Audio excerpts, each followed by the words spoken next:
کا جو کہ اللہ نے بھی حضرت مریم کی سلیکشن کی ہے. اصل میں یہ بتانا چاہ رہا تھا, ایسے نہیں حضرت مریم کہیں بھی کسی بھی خاندان میں پیدا ہوں, سلیکشن کی اللہ نے آل عمران کی کہ اپنی بندی کو اس خاندان میں پیدا کروں گا. ہاں یہ الگ بات ہے کہ کوئی کسی بھی خاندان میں اگر پیدا ہو, اگر وہ نیک پرہیزگار ہے تو اس کی توہین جائز نہیں ہے, اور وہ یہ نہ سمجھے کہ قیامت میں اللہ مجھے جہنم میں ڈال دیں گے. قیامت کے دن خاندانوں کا فرق ختم. قیامت میں اللہ الگ الگ دیکھیں گے حیثیت. نیک تھا جنت میں جا, چاہے کسی کا بھی بیٹا ہو, مفتی کا بیٹا ہے, بہت بڑے بزرگ کا بیٹا ہے, نماز نہیں پڑھتا, چل جا جہنم میں, ٹھیک ہے نا, ادھر جا. نوح علیہ السلام کتنے بڑے تھے پیغمبر, ان کا بیٹا قیامت میں کہہ سکتا ہے اللہ بہت اونچے خاندان میں پیدا ہوا تھا میں, کہہ سکتا ہے؟ اللہ نے تو بتایا کہ جہنم کی آگ میں داخل ہو گیا, اتنے ہی اونچے خاندان میں پیدا ہو. عمل نہیں ہے عمل, تو اس سے عمل کی اہمیت کم کرنا مقصد نہیں ہے. تو رسول اللہ صلی اللہ علیہ وسلم میں کیا بات, ہاں ایک صفت بیان کر رہا تھا کہ جو ایک بہت اہم ترین صفت تھی عربوں میں, وہ یہ تھی کہ کنجوس نہیں ہوتے تھے, بخیل نہیں تھے, سخی تھے.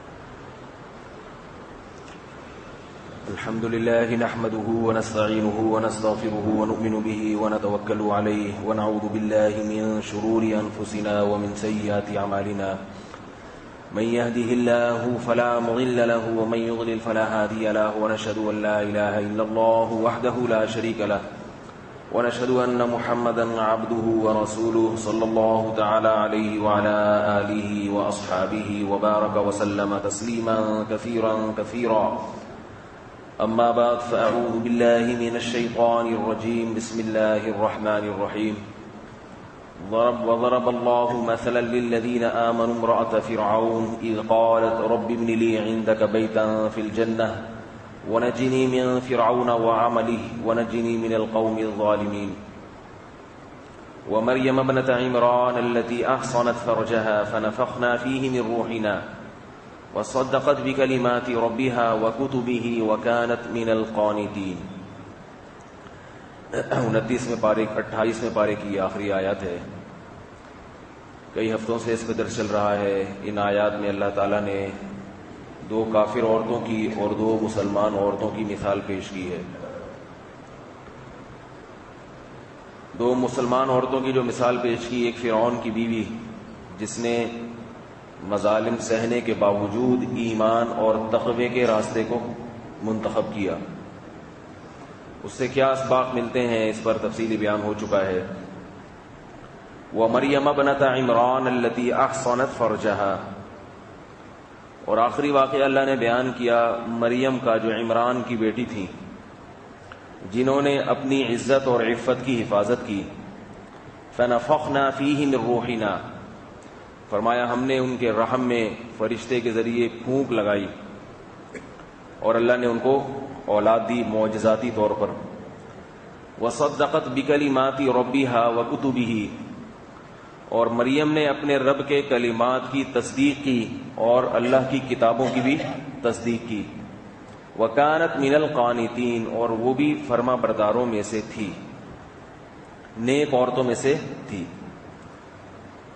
اس پر پوری امت کا اجماع ہے کہ اس کائنات میں اللہ نے سب سے افضل ترین کسی کو, مردوں میں اگر کسی کو بنایا ہے تو وہ محمد صلی اللہ علیہ وسلم ہے. اور اس کائنات میں عورتوں میں سب سے افضل ترین خاتون حضرت مریم ہے. مردوں میں محمد صلی اللہ علیہ وسلم, جو عورتوں سے بھی افضل ہیں اور مردوں سے بھی افضل ہیں. اور عورتوں میں انبیاء کے بعد کی بات کر رہا ہوں, انبیاء میں نہیں, ویسے تو دوسرے جو انبیاء ہیں ان کا مقام حضرت مریم سے زیادہ ہے. تو انبیاء میں انبیاء کے بعد سب سے بڑا مقام عورتوں میں, چونکہ نبی نہیں ہوتا, اللہ نے جتنے بھی نبی بنائے ہیں سارے مردوں میں بھیجے ہیں, تو عورتوں میں سب سے افضل ترین مقام اللہ نے حضرت مریم کا بنایا ہے. اور حضرت مریم کے بعد کون سب سے افضل ہے خواتین میں؟ اس میں علماء کی مختلف آراء ہیں، مختلف رائے ہیں۔ بعض نے کہا کہ حضرت آسیہ جو فرعون کی بیوی ہیں، بعض نے کہا نہیں بلکہ حضرت خدیجہ رضی اللہ تعالی عنہا جو نبی صلی اللہ علیہ وسلم کی پہلی زوجہ تھی، بعض نے کہا کہ حضرت عائشہ رضی اللہ تعالی عنہا ہے، بعض نے کہا کہ حضرت فاطمہ رضی اللہ تعالی عنہا ہے۔ تو یہ 4 اقوال ہیں، حضرت خدیجہ، حضرت عائشہ، حضرت آسیہ اور حضرت فاطمہ۔ تو ان 4 عورتوں میں کون سب سے افضل ہے، اس میں تو علماء کے مختلف اقوال ہیں، لیکن اتنا بہرحال ان اقوال سے پتہ چلتا ہے کہ حضرت مریم کے بعد ان 4 خواتین کا مقام سب سے زیادہ ہے، حضرت خدیجہ، حضرت فاطمہ، حضرت عائشہ، حضرت آسیہ جو فرعون کی زوجہ تھی۔ یہ اللہ کا نظام ہے، اللہ نے انبیاء کو بھی برابر مرتبہ نہیں دیا، کسی کو فضیلت دی، کسی کو کم درجہ دیا۔ تلک الرسل فضلنا بعضهم علی بعض۔ یہ جو باطل پرست لوگ ہوتے ہیں نا، باطل لوگ، یہ لوگ اپنے نظریوں کی تائید کے لیے قرآن کا سہارا بہت لیتے ہیں۔ ایک منکر حدیث جو یہ کہتا تھا میں صرف قرآن کو مانتا ہوں،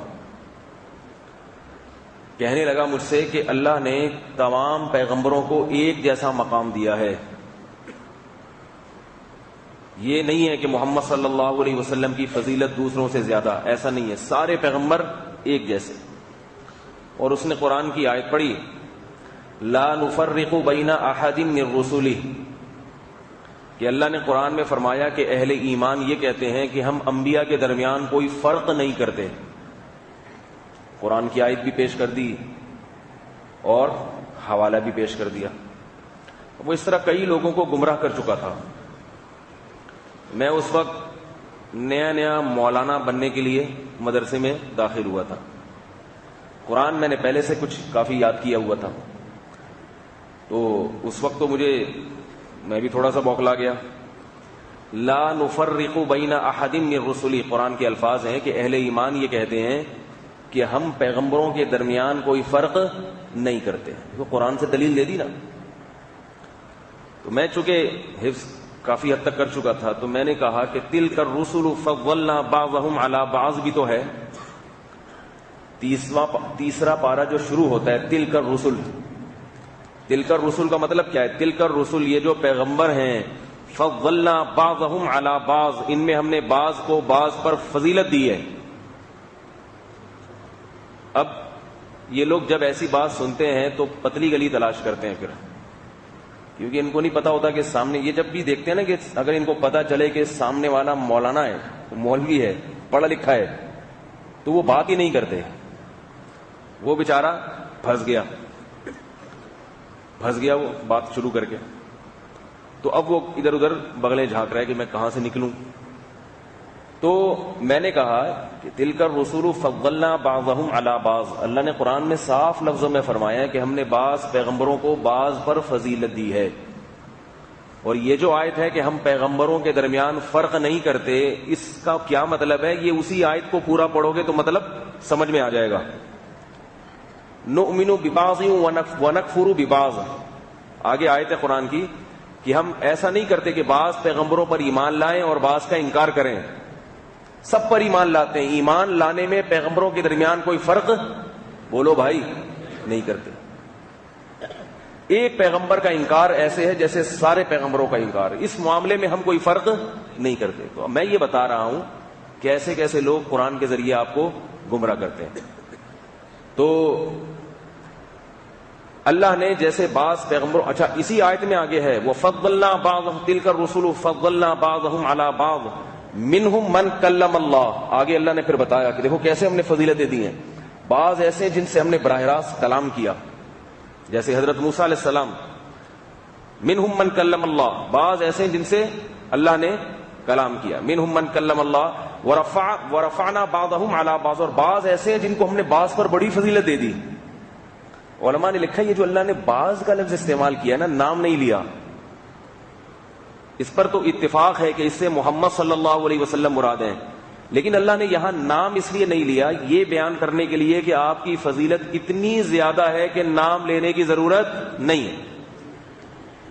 جیسے ہم کبھی کسی کو کہتے ہیں نا یار بعض آدمی جو ہے نا بعض لوگوں کو بعض ایسے ہیں کہ آپ میں سے جو بڑے نیک آدمی ہیں, نام نہیں لیا جا رہا ہوتا کہ بھئی یہ نام لینا گویا کہ ایک حقیقی چیز کو جو بالکل سب کو معلوم ہے اس کو ایک گویا ایسے بنا رہے ہیں کہ اس کو ایسے بنا رہے ہیں گویا اس میں تحقیق کی ضرورت ہے ابھی, اور اس میں نام کو ہائی لائٹ کرنے کی ضرورت. اللہ فرماتے ہیں بعض کو ہم نے بعض پر فضیلت دی ہے, ورفعنا بعضهم علی بعض, ان میں سے بعض کو ہم نے بعض پر فضیلت دی ہے. یعنی وہ بالکل موسیٰ علیہ السلام کا تو اللہ نے تذکرہ کر دیا کہ دیکھو ان میں بعض تو ایسے ہیں جن سے ہم نے کلام کیا, اور بعض ایسے ہیں جن کو سب پہ فضیلت دی ہے. تو اسی طرح اللہ تعالیٰ نے عورتوں میں حضرت مریم کو باقی تمام عورتوں پر فضیلت دی, یہاں تک کہ بعض علماء اس کے قائل ہیں کہ حضرت مریم اللہ کی پیغمبر تھیں. بعض اہل سنت والجماعت میں بھی بعض علماء اس کے قائل ہیں, اگرچہ یہ راجح قول نہیں ہے, کیونکہ قرآن مجید میں اللہ نے بیان کیا ہے کہ ہم نے جتنے بھی پیغمبر بھیجے سب کو مرد بنا کے بھیجا ہے. تو حضرت مریم کو پیغمبر کیوں کہا؟ اس لیے کہ ان پر بہت زیادہ الہام ہوا کرتا تھا, وحی آیا کرتی تھی. تو اب اللہ نے حضرت مریم کی فضیلت بیان کی. حضرت مریم کون تھیں, کیا تھیں, ان کا تھوڑا سا پہلے میں شجرہ بیان کر دوں تھوڑا سا, اور پھر ان میں کیا کوالٹی تھی, کیا خصوصیات تھیں. اس سے ہمیں پتہ چلے گا کہ اللہ کو عورت میں ان خصوصیات سے محبت ہے. عورت میں یہ صفات ہوں گی تو وہ اللہ کی نظر میں بلند مرتبے والی بنے گی. ہمارا جو کلچر چل رہا ہے اس وقت, ہم دنیا میں سب سے افضل ترین عورت اس کو کہتے ہیں جو مس ورلڈ ہو. نہیں آ رہی میرا خیال ہے بات, مس ورلڈ ہی کہتے ہیں, کیا کہتے ہیں, مس انڈیا, مس پاکستان, مس بنگلہ دیش, حسن کے مقابلے ہوتے ہیں نا, تو اس میں جو سب سے نمبر 1 آئے گی حسینہ, اس کو ہم کیا کہیں گے, گویا کہ یہ سب سے زیادہ افضل ترین خاتون ہے. حالانکہ وہ بیچاری خاتون کہلانے کی بھی مستحق نہیں ہوتی. عورت کا مطلب ہے چھپنا, حیا. عربی میں عورت جو ہے نا, عورت کا جو لفظ ہے اس کا مطلب ہے کہ حیا والی, چھپنے والی. تو مس انڈیا بھی ہے, مس پاکستان بھی ہوگی, کوئی مس بنگلہ دیش بھی ہوگی. اب بنگلہ دیش کی مس مجھے نہیں پتا کیسی ہوتی ہے, ٹھیک ہے. بنگلہ دیش کے جو مسٹر ہیں وہ تو ہم نے دیکھے ہیں, بنگلہ دیش کے مسٹر ہم نے دیکھے ہیں, مسوں کا پتہ نہیں کیسی ہوتی ہوں گی. محبت کرنے والے لوگ ہیں بنگلہ دیش کے لوگ, لیکن ذرا حسن و جمال میں تھوڑے سے کم ہوتے ہیں. مسٹروں کی بات کر رہا ہوں. تو اللہ کی نظر میں بلند مرتبے والی عورت جس کی اللہ کے ہاں فضیلت ہے, جو آخرت میں بہت اونچے مقام پر ہوگی, اس عورت میں کون سی ایسی خاص صفات ہیں جو اللہ کو پسند ہے, وہ انشاءاللہ میں بتاؤں گا. پہلے حضرت مریم کا تھوڑا سا شجرہ کی حضرت مریم کون تھی, کیا تھی. قرآن مجید میں اللہ نے سورہ آل عمران میں بیان کیا کہ اللہ تعالیٰ نے ان اللہ اصطفیٰ آدم, اللہ نے آدم علیہ السلام کو تمام مخلوق پر منتخب کیا. یہ اللہ کی عادت ہے کہ اس کو چاہے فضیلت دے. تو مخلوق دنیا میں بہت تھی, فرشتے بھی تھے, جنات بھی تھے, جانور بھی تھے, اور جانور بھی ڈائناسور جیسے بڑے بڑے جانور ہوا کرتے تھے. اللہ نے ان تمام مخلوق پر فضیلت دی. کس کو؟ حضرت آدم کو سلیکٹ کیا کہ ایک مخلوق پیدا کروں گا جو اسی طرح کھانے پینے کی محتاج ہوگی, آکسیجن کی محتاج ہوگی, مٹی سے بنے گی, جیسے باقی جانور مٹی سے بنے یہ بھی مٹی سے بنیں گے, لیکن ان کو میں دوسروں پر فضیلت دوں گا. یہ اللہ کی عادت ہے. سارے تبھی کہتے ہیں نا خاندانی آدمی, خاندانی کیسا خاندان ہے, تو یہ اللہ نے مختلف خاندانوں کو مختلف خاندانوں پر فضیلت دی ہے. اسلام میں خاندان کی, نسب کی بہت اہمیت ہے. بعض اہل حدیث حضرات یہ کہتے ہیں کہ اسلام میں نسب کی کوئی ویلیو نہیں ہے, اور حدیث پیش کرتے ہیں لا فضل لعربی علی عجمی, کسی عربی کو اجمی پر فضیلت نہیں اور کسی اجمی کو عربی پر فضیلت نہیں. یہ حدیث پیش کرتے ہیں. اور پھر فقہا پہ بعض حضرات اعتراض بھی کرتے ہیں کہ انہوں نے نکاح میں یہ کیوں بیان کیا کہ یہ والی لڑکی کا کفو نسب کے اعتبار سے یہ خاندان ہے اور یہ خاندان اس کا کفو اور ہم پلہ نہیں ہے, یہ جوڑ کا رشتہ نہیں. ان کا جوڑ کیا ہوتا ہے, بس تقویٰ ہے, سب کچھ تقویٰ ہے تو بس صحیح ہے. اور قرآن کی آیت بھی پیش کرتے ہیں ان اکرمکم عند اللہ اتقاکم, سب سے پرہیزگار وہ ہے جو اللہ کے ہاں سب سے زیادہ معزز وہ ہے جو متقی ہے. تو یہ ساری چیزیں آخرت کے لحاظ سے ہیں. ایک حدیث دیکھ کے فیصلہ نہیں کیا جاتا. ایک اور حدیث میں آتا ہے کہ اللہ نے سب سے پہلے آدم کو منتخب کیا, پھر آدم کی اولاد میں اللہ نے ابراہیم علیہ السلام کی اولاد کو منتخب کیا ہے. پوری دنیا میں روئے زمین میں آدم کی علیہ السلام کی جتنی اولاد تھی اس میں سب سے پہلے نوح علیہ السلام ہے, سارے انسانوں پر اللہ نے نوح علیہ السلام کو فضیلت دی. پھر نوح علیہ السلام کی اولاد میں ابراہیم علیہ السلام کو پیدا کیا گیا ہے. قومیں بہت تھی مگر اللہ نے سلیکشن کس کی؟ ہمارے نبی کی پیدائش سے پہلے سلیکشن ہو رہی ہے کہ کس خاندان میں محمد صلی اللہ علیہ وسلم کو لانا ہے. یہ حدیث بتا رہا ہوں کہ مجھے پیدا کرنے کے لیے اللہ نے سلیکشن کی ہے. بھائی جیسے چھانٹی ہوتی ہے نا, دیکھو فوج میں بھرتی ہونے کے لیے ISSB کا امتحان پاس کرنا پڑتا ہے کمیشن آفیسر کے لیے. تو سب سے پہلے چھانٹی کیا ہوتی ہے؟ بھائی جن لوگوں کا قد کم از کم 5 فٹ اتنے انچ ہو وہ آئیں گے. تو جو 4 فٹ والے ان کی چھانٹی ہو گئی کہ نہیں ہو گئی؟ کیوں نہیں آ رہی بات سمجھ میں؟ 4 فٹ والے نہیں آئیں گے. بھائی یہ سلیکشن آرمی کمیشن آفیسر کے لیے. بھائی پرسنالٹی ہونی چاہیے, قد کاٹ ہونا چاہیے. ایسا نہ ہو جنگ میں نظر ہی نہ آ رہا ہوں, ٹھیک ہے, نظر ہی نہ آ رہا ہوں, کہاں گیا؟ ابھی تو یہیں کھڑے تھے ہمارے سر. آفیسر چھوٹا سا ہو 4 فٹ کا, اور جو فوجی ہیں وہ اس کو سلوٹ کرنے والے 6 فٹ کے ہوں. تو فوج میں قانون کیا بنا ہوا ہے؟ بھائی کم از کم قد اتنا ہونا چاہیے, ویٹ اتنا ہونا چاہیے. ہے تو 6 فٹ کا مگر تنکے کی طرح باریک ہے. کہیں گے یہ کیسے جنگ میں جائے گا؟ تو سلیکٹ چھانٹی ہوتی ہے. تو چھانٹی کی پہلے بھائی جتنے اتنے قد والے. پھر چھانٹی ہوتی ہے تعلیم کے حساب سے, کم از کم FSC یا FA ہونا چاہیے. تو میٹرک والوں کی چھانٹی ہو گئی کہ نہیں ہو گئی؟ تو الگ ہو گئے. پھر FSC میں بھی یہ دیکھا جاتا ہے کہ بھائی کوئی بیماری نہ ہو, میڈیکل ٹیسٹ ہوتا ہے. تو شوگر کے مریض ہو گئے, بلڈ پریشر کے مریض ہو گئے, یا کوئی ایسی موروثی بیماری ہے, وہ سارے چھانٹی ہو گئے. بہت صحت مند ترین لوگوں کی سلیکشن ہوتی ہے. پھر اس کے بعد ISSB کا امتحان ہوتا ہے, ذہانت کا ٹیسٹ ہے, کردار کا, کریکٹر کے, جھوٹا تو نہیں ہے, نیچ گھٹیا ذہنیت کا آدمی تو نہیں ہے. یہ بھی ISSB میں دیکھا جاتا ہے. ذرا اونچے دماغ کا آدمی ہے, یہ کوئی گھٹیا سی سوچ رکھنے والا آدمی ہے, جھوٹ تو نہیں بولتا. یہ بہت ISSB میں امتحان کے دوران دیکھا جاتا ہے کہ جھوٹ تو نہیں بول رہا. ان کا خیال یہ, اور بالکل صحیح خیال ہے, کہ جو جھوٹ بولنے والا آدمی کمانڈ نہیں کر سکتا, وہ ہر وقت نیچ پنے اور گھٹیا پن میں ہی لگا رہے گا. جو ہے جیسے ہے, جو ہے بس بیان کرو صاف صاف, اور حاضر جواب ہونا چاہیے. ایک صاحب نے مجھے بتایا کہ میں ISSB کے امتحان کے لیے گیا. حاضر جواب ہی چیک کرتے ہیں, کیونکہ آفیسر کے لیے حاضر جواب اور ذہانت بہت ضروری ہے. کیونکہ جنگ کے میدان میں اگر وہ کوئی حماقت کر بیٹھے گا تو وہ حماقت لاکھوں کو شہید کروا سکتی ہے, لاکھوں کو مروا سکتی ہے. وہ بہت تیز دماغ ہونا چاہیے, قوت فیصلہ, فوراً کوئی فیصلہ کرنے کی اس میں صلاحیت. تو ہمارے ایک دوست تھے, وہ ایئر فورس میں, کہنے میرے ISSB کا جب ٹیسٹ ہوا تو مجھ سے اس نے, جو انٹرویو لینے والے نے پوچھا کہ ایک شرط پہ تمہاری سلیکشن ہوگی کہ تم اپنی بہن کی مجھ سے شادی کرا دو. ابھی آپ نے سن کے ایک دم بوکھلا جاتا ہے نا, کیسا سوال کر رہے ہیں بھائی, اپنی بہن کی شادی کرا دو. کہہ رہے ہیں, میں نے کہا سر مجھے قبول ہے, لیکن ہمارے یہاں وٹا سٹا کا رواج ہے. ہمارے ہاں دیکھو کیسا حاضر جواب, مجھے یہ شرط قبول ہے لیکن ہمارے خاندان کی جو رسم ہے, جو پرمپرا ہے, وہ کیا ہے؟ اب کچھ ہم بھی اپنا تڑکا بھی لگائیں گے نا. ہمارے خاندان کی جو رسم اور ہماری اپنی جو پرمپرا ہے وہ کیا ہے؟ ہمارے ہاں وٹا سٹا چلتا ہے. کرے وہ چپ ہو کے اگلا سوال شروع کر دیا, رہنے دے بھائی تو ویسے ہی ٹھیک ہے. تو یہ حاضر جوابی ہے, اس کی سلیکشن ہو گئی تھی. تو سلیکشن ہوتی ہے پھر کہ بھائی جو اس قسم کے خاندانی جو ذہین لوگ ہیں, ہوتے ہوتے چھانٹ کے تھوڑا سا حصہ آتا ہے اور پھر وہ کمانڈ کر کے دکھاتے ہیں, چلتے ہیں. فوج کا نظام دنیا کی ہر ملک میں تقریباً کامیاب ہی چلتا ہے, جہاں سلیکشن کے یہ طریقے ہیں, اور جہاں بھیڑے چالو وہاں کچھ بھی نہیں ہوتا. تو اسی طرح اللہ تعالیٰ نے ایسا ہی نہیں محمد صلی اللہ علیہ وسلم کو بھائی پیدا کیا کہ جہاں چاہو کوئی بھی پیدا ہو گیا چلو ان کو نبوت دے دو. نہ نہ نہ نہ, حدیث میں آتا ہے اللہ تعالیٰ نے سلیکشن کی, پہلے آدم کی, کہ بھئی پیغمبر انسانوں میں آئے گا, اللہ کا نائب کس میں آئے گا؟ انسانوں میں. پھر آدم علیہ الصلوۃ والسلام کی اولاد میں ابراہیم علیہ السلام کو سلیکٹ کیا ہے. پھر ابراہیم علیہ السلام کی اولاد میں حضرت اسماعیل کی اولاد کو, پھر بنی کنانہ کو, پھر قریش کو, کیونکہ اس وقت اللہ کی نظر میں سب سے افضل ترین قبیلہ پوری دنیا میں کون تھا؟ قریش تھا. حالانکہ کافر تھے سارے, آپ حیرت کی بات دیکھیں,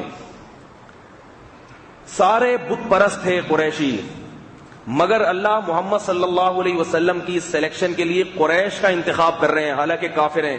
اس سے پتہ چلا کافروں میں بھی خاندانی لوگ, بولو نا بھائی, کافروں میں بھی خاندانی لوگ کافر ہونے کے باوجود ہوتے ہیں.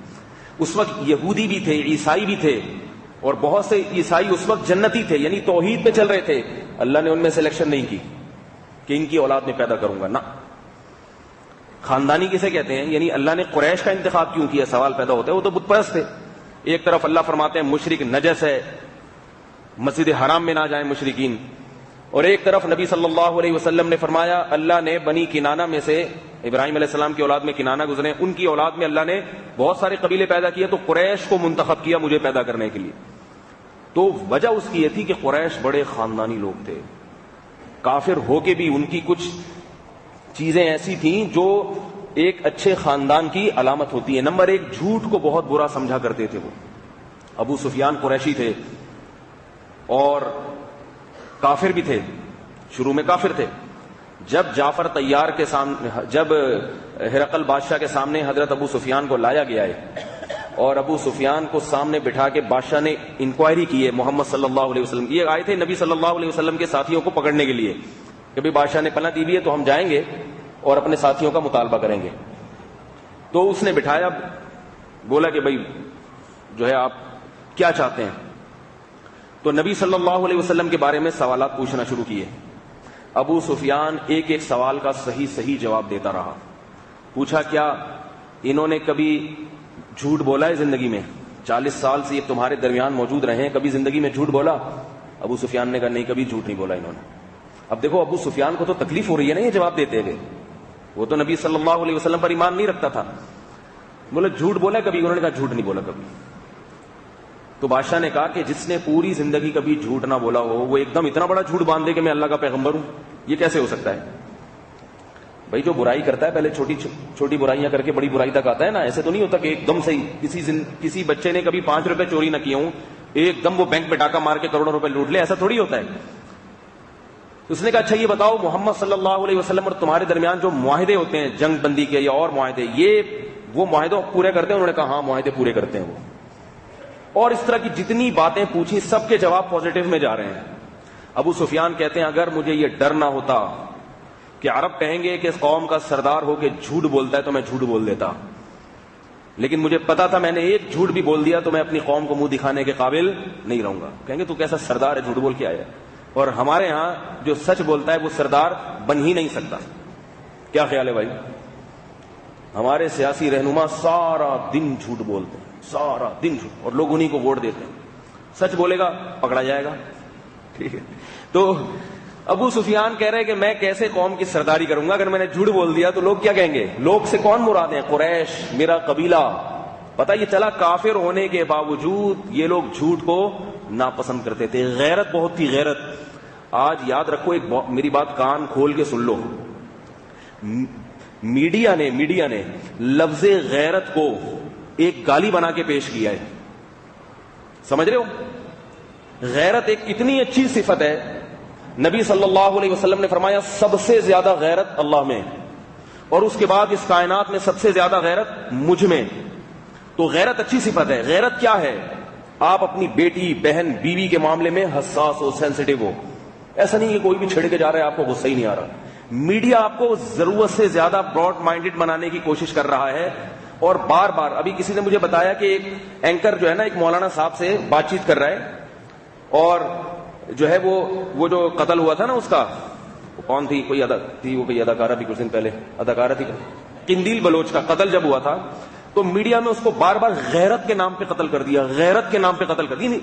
قتل کو اتنا ایشو نہیں بنا رہے، لفظ غیرت کو ایشو بنا رہے ہیں کہ یعنی جس بنیاد پہ قتل کیا وہ بنیاد غلط تھی. قتل تو غلط صحیح ہو اس پہ تو بحث ہو سکتی ہے کہ قتل صحیح تھا یا غلط تھا، لیکن جس بنیاد پہ قتل کیا وہ بنیاد غلط نہیں تھی.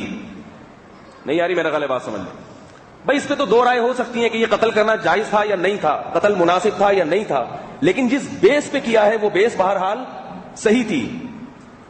دیکھو ایک آدمی نے کسی کو جان سے مار دیا، پیسوں کی لالچ میں مارا، تو آپ دونوں باتیں کرو گے یار. ایک تو جان سے مارا بندے کو، دوسرا پیسوں کی خاطر، چند ٹکوں کی خاطر مار دیا، تو ہم کہیں گے یار واقعی غلط ہے. پیسوں کی اتنی ویلیو نہیں ہے کہ چند ٹکوں کی خاطر انسانی جان لے لی جائے.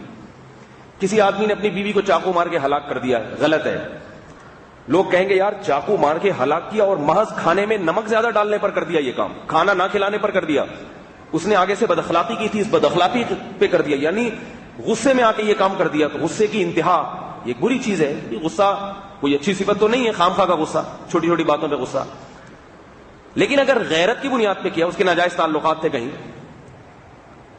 یا وہ پورے خاندان کو بدنام کر رہی ہے اپنے جسم کو ایکسپوز کر کے، اس کے بھائی اور اس کے باپ کی عزت کا جنازہ نکال رہی ہے، یہ ایک الگ بحث ہے کہ قتل جائز ہے یا نہیں ہے، مگر جو بیس ہے وہ کیا ہے؟ وہ پیسوں کی لالچ نہیں ہے کہ بہن کو اس لیے مارا ہو کہ مجھے پیسے مل جائیں گے اس کی وراثت میں، وہ یہ ہے کہ میری عزت کا جنازہ نکل رہا ہے.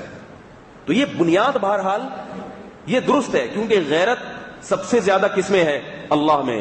اگر غیرت بری چیز ہوتی تو اللہ میں نہ ہوتی. کیونکہ میڈیا پہ جو لوگ آتے ہیں، جو آتے بھی نہیں بلکہ جو میڈیا کو چلانے والے لوگ ہیں، زیادہ تر 100% کی بات نہیں کر رہا، زیادہ تر غیرت لیس ہوتے ہیں، ان میں غیرت نہیں ہوتی. تو وہ چاہتے ہیں کہ غیرت کو ختم کیا جائے معاشرے میں تاکہ ان کو آزادی ملے.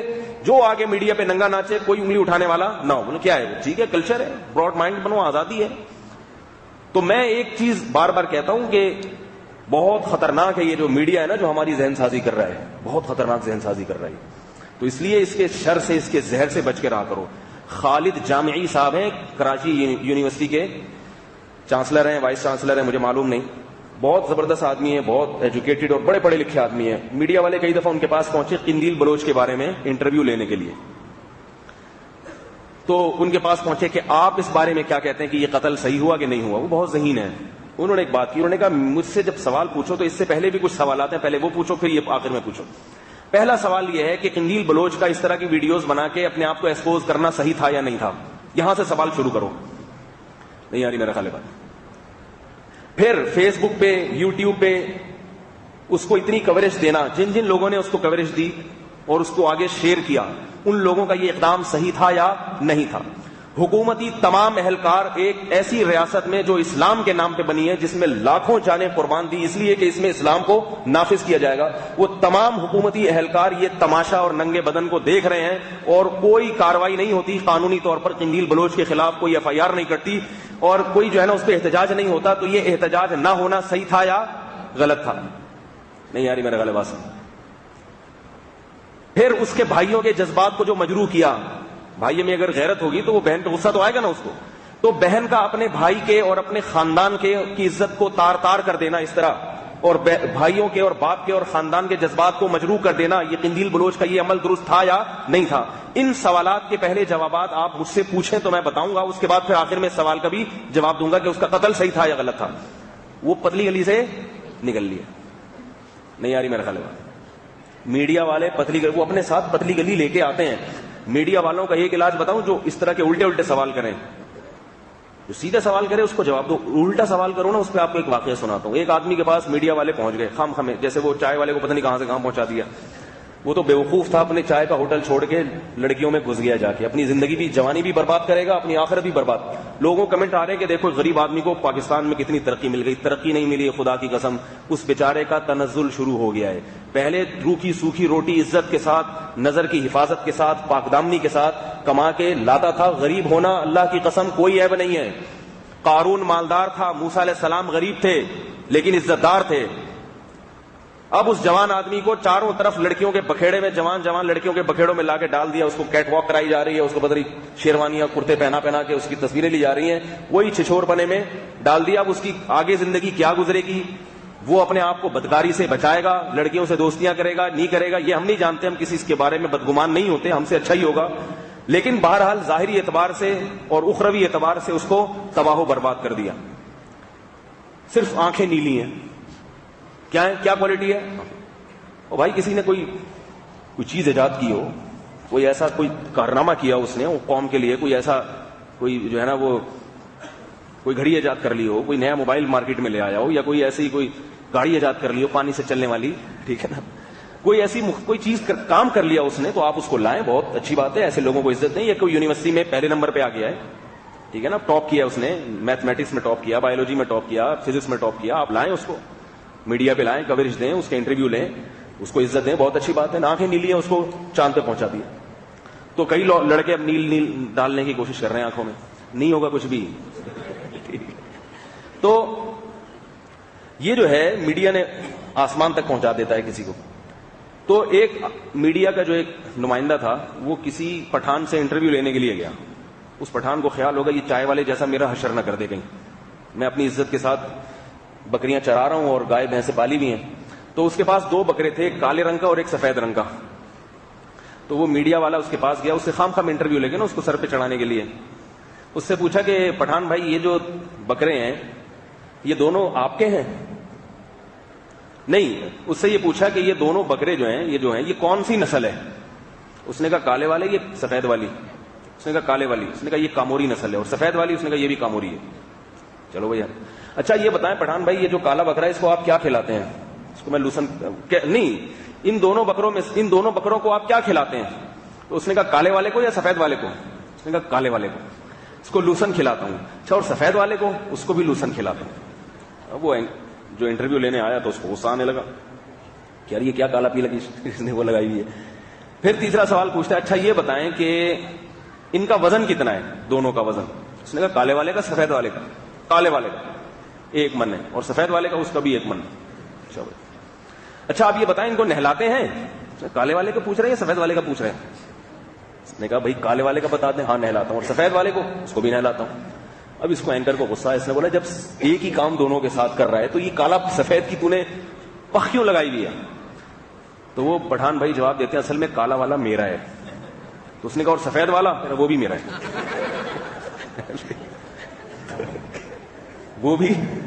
وہ بیچارہ پاؤں زمین پہ پٹک کے بھاگا، بولا آج لینے کے دینے پڑ گئے ہیں، آج لینے کے دینے پڑ گئے۔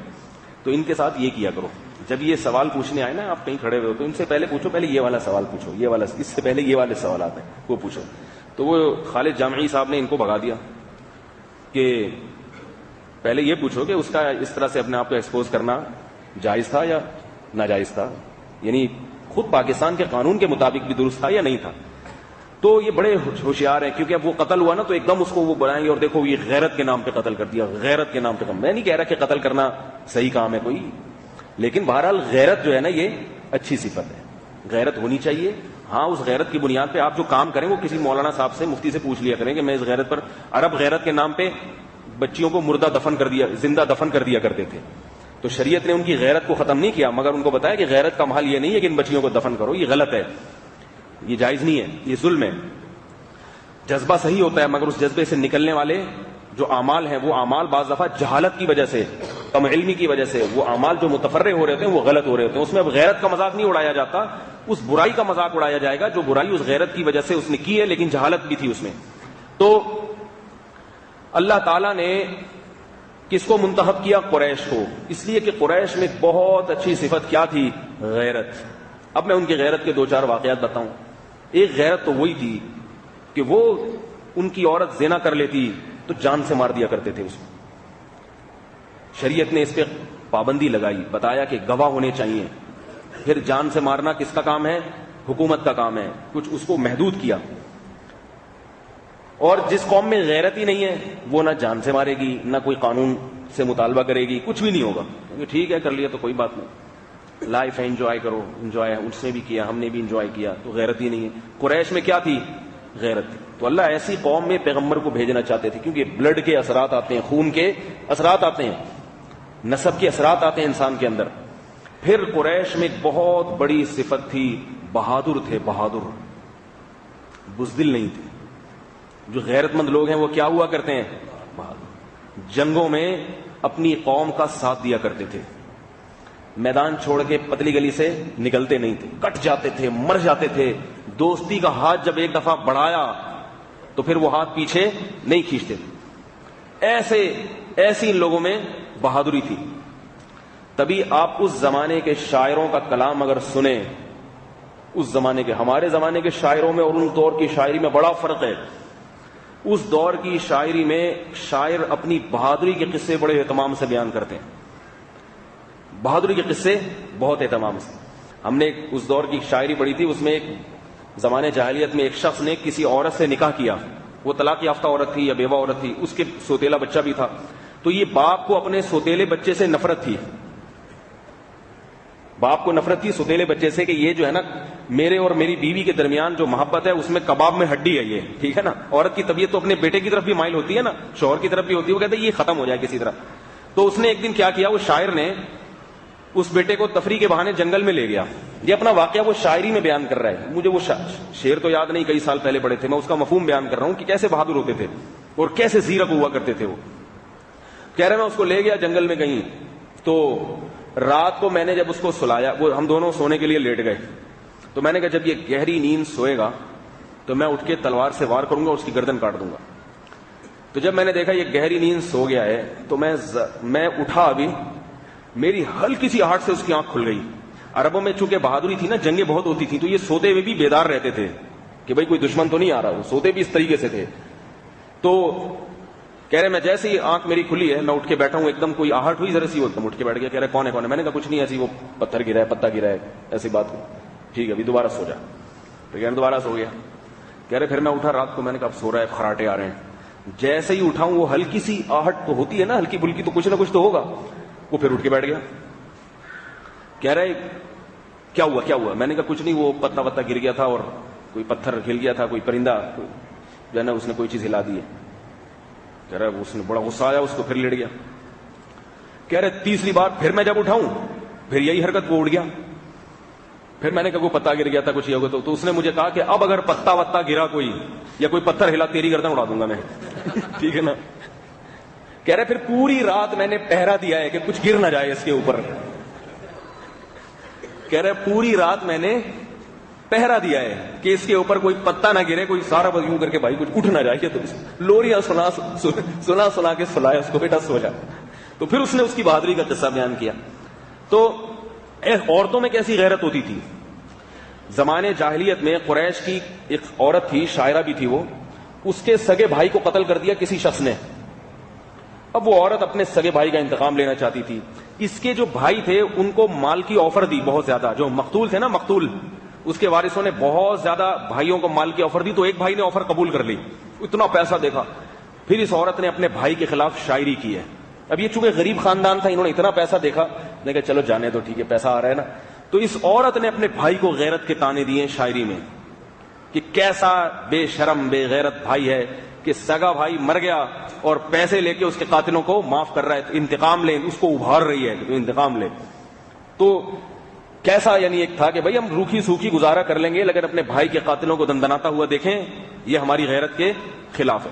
تو ایک بہادری تھی ان میں اور غیرت تھی ان لوگوں میں. مہمان نوازی بہت تھی.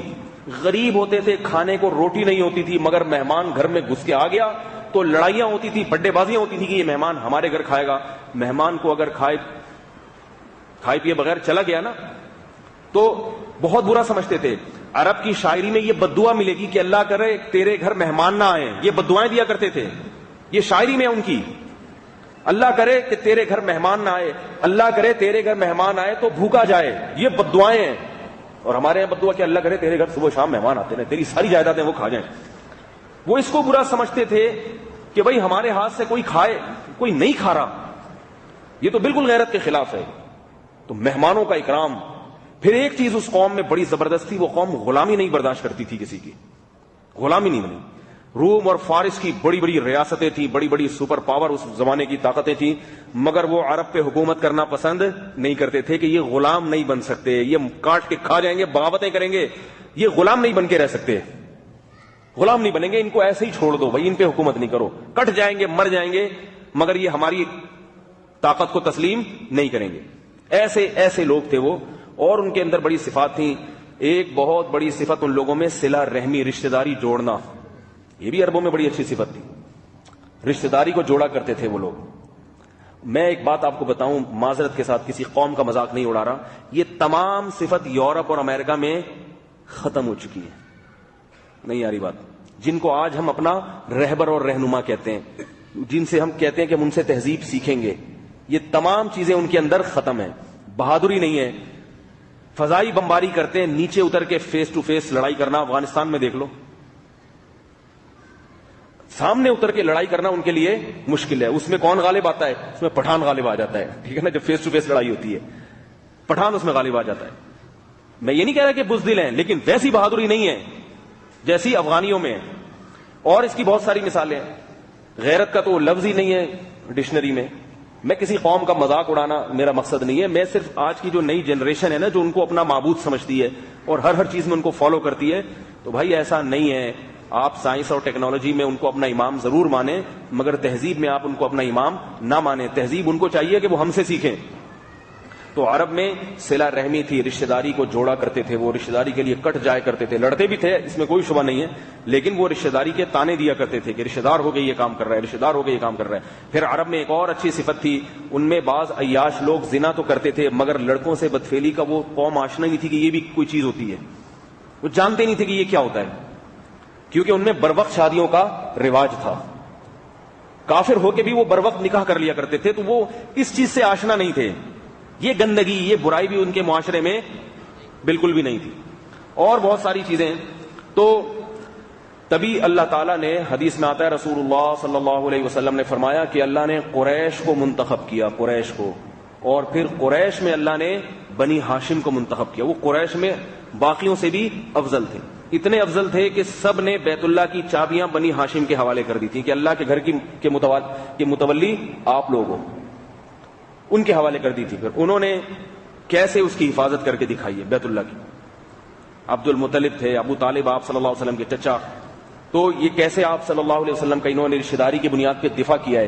جب نبی صلی اللہ علیہ وسلم کا قریش کے باقی قبائل نے بائیکاٹ کیا، معاشی بائیکاٹ، شعب ابی طالب کی گھاٹی میں آپ صلی اللہ علیہ وسلم کو 3 سال کے لیے بند کر دیا، تو صرف مسلمان نہیں رہے ہیں، آپ صلی اللہ علیہ وسلم کے جتنے رشتہ دار تھے، جو قریبی رشتہ دار تھے، وہ بھی آپ صلی اللہ علیہ وسلم کے ساتھ اس گھاٹی میں بند رہے ہیں کہ بھائی وہ ٹھیک ہے ہم محمد صلی اللہ علیہ وسلم پر ایمان نہیں رکھتے مگر اپنی قوم کے آدمی کو لاوارث نہیں چھوڑ سکتے۔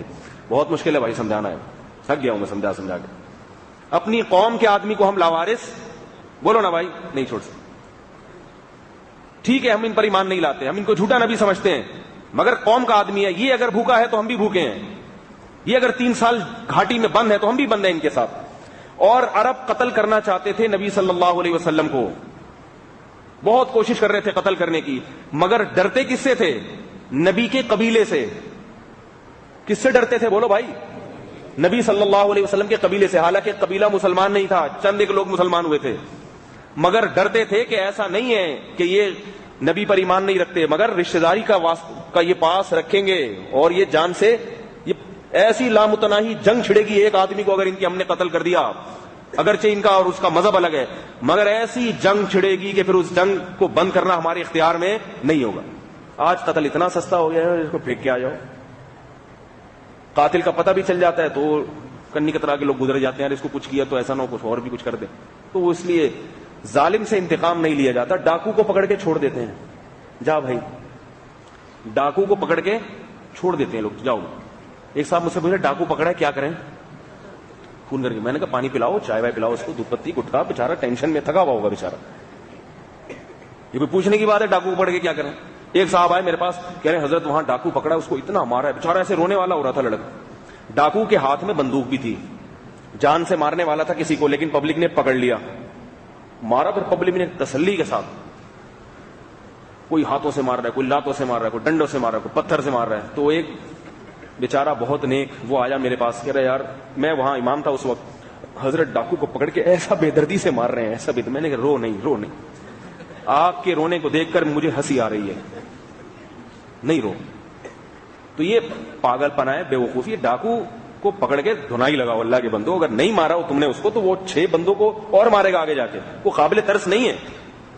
تو یہ جو ہے نبی صلی اللہ علیہ وسلم کی قوم نے نبی صلی اللہ علیہ وسلم کا ساتھ دیا، اسی وجہ سے وہ قتل نہیں کر پائے اتنے عرصے تک۔ بہت عرصے کے بعد انہوں نے جا کے پھر قتل کا پلان کیسے بنایا، سارے قبائل ملے، انہوں نے کہا سب قبیلوں کا ایک ایک آدمی مل کے قتل کرے، کیونکہ قریش پھر اتنے قبیلوں سے کیسے جنگ لڑیں گے، سارے قبیلوں کا ایک ایک آدمی آئے اور سب مل کے وار کرو۔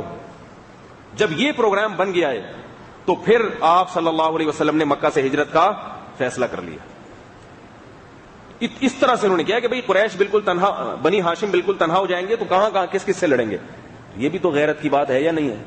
آج بھائی پٹ کے آ رہا ہے محلے میں، دوسرے بھائی کو پتہ چلتا ہے، کہ کوئی بات نہیں بھائی آئندہ ایسا کام نہ کرنا جس سے پٹائی ہو جائے گا، ٹھیک بھائی تفتیش کرو، جا کے پوچھو میرے بھائی کو کس نے پیٹا ہے۔ میں یہ نہیں کہہ رہا کہ اگر آپ کے بھائی نے ظلم کیا ہے تو ظلم میں اس کا ساتھ دو، یہ حرام ہے، لیکن انکوائری تو کرو کہ غلطی اس کی تھی یا اس کی ہے۔ اگر ثابت ہو جاتا ہے کہ اس کی غلطی تھی پھر تو ٹھیک ہے، پھر اس پہ ہاتھ نہ اٹھاؤ، یہ ظلم ہے، پھر یہ عصبیت ہے، پھر یہ قوم پرستی ہے۔ ظلم میں اپنی قوم کا ساتھ دینا یہ قوم پرستی ہے جو حرام ہے. اور رسول اللہ صلی اللہ علیہ وسلم نے فرمایا من مات علی العصبیہ لیس منا، جس کی موت قوم پرستی پہ ہوئی یعنی ظلم میں اس نے قوم کا ساتھ دیا وہ ہم میں سے نہیں ہے. ظلم میں جس نے اپنی قوم کا ساتھ دیا. لیکن اگر وہ مظلوم ہے تو پھر یہ بھائیوں کا رشتہ داروں کا فرض بنتا ہے جا کے پوچھیں بھائی کون ہے، ہم لوگ موجود ہیں، ہمارا بھائی ہے، ہمارے ہوتے ہوئے کیسے ہاتھ اٹھا لیا اس کے اوپر. تو یہ بڑا حساب کتاب ہے. شہری زندگی میں لوگ تھوڑے سے بزدل بن جاتے ہیں، اس لیے ظلم اور بڑھتا چلا جاتا ہے. تو ایسے نہیں چھوڑ دیا کرو، ظالم قابل معافی نہیں ہوتا. پکڑو پھر وہ معافیا مانگے تو ایک الگ بات ہے، پھر معاف کرنا ایک الگ چیز ہے، لیکن ایک دفعہ اس کو کم از کم پتہ چلنا چاہیے. تو نبی صلی اللہ علیہ وسلم کی قوم کی یہ خصوصیت تھی کہ آپ صلی اللہ علیہ وسلم کی قوم نے ساتھ دیا. تو یہ ساری اس سے پتہ چلتا ہے کہ کسی قوم کے اچھے اور برے ہونے کا معیار کیا ہے. یہ صفات ہوں گی تو اس کا مطلب ہے خاندانی لوگ ہیں، یہ صفات نہیں ہے تو خاندانی نہیں ہے. ایک آخری صفت اور بیان کر کے پھر بات کو جلدی سمیٹتا ہوں. پھر یہ حضرت مریم کا جو کہ اللہ نے بھی حضرت مریم کی سلیکشن کی ہے، اصل میں یہ بتانا چاہ رہا تھا. ایسے نہیں حضرت مریم کہیں بھی کسی بھی خاندان میں پیدا ہوں، سلیکشن کی اللہ نے آل عمران کی کہ اپنی بندی کو اس خاندان میں پیدا کروں گا. ہاں یہ الگ بات ہے کہ کوئی کسی بھی خاندان میں اگر پیدا ہو، اگر وہ نیک پرہیزگار ہے تو اس کی توہین جائز نہیں ہے، اور وہ یہ نہ سمجھے کہ قیامت میں اللہ مجھے جہنم میں ڈال دیں گے. قیامت کے دن خاندانوں کا فرق ختم. قیامت میں اللہ الگ الگ دیکھیں گے. حیثیت نیک تھا جنت میں جا، چاہے کسی کا بھی بیٹا ہو. مفتی کا بیٹا ہے، بہت بڑے بزرگ کا بیٹا ہے، نماز نہیں پڑھتا، چل جا جہنم میں، ٹھیک ہے نا، ادھر جا. نوح علیہ السلام کتنے بڑے تھے پیغمبر، ان کا بیٹا قیامت میں کہہ سکتا ہے اللہ بہت اونچے خاندان میں پیدا ہوا تھا میں، کہہ سکتا ہے؟ اللہ نے تو بتایا کہ جہنم کی آگ میں داخل ہو گیا. اتنے ہی اونچے خاندان میں پیدا ہو، عمل نہیں ہے عمل. تو اس سے عمل کی اہمیت کم کرنا مقصد نہیں ہے. تو رسول اللہ صلی اللہ علیہ وسلم میں کیا بات. ہاں ایک صفت بیان کر رہا تھا کہ جو ایک بہت اہم ترین صفت تھی عربوں میں، وہ یہ تھی کہ کنجوس نہیں ہوتے تھے، بخیل نہیں تھے، سخی تھے. کنجوسی کو بہت بڑا تانا سمجھا کرتے تھے. حاتم طائی اسی قوم میں پیدا ہوا ہے جس کی آج تک مثالیں دی جاتی ہیں.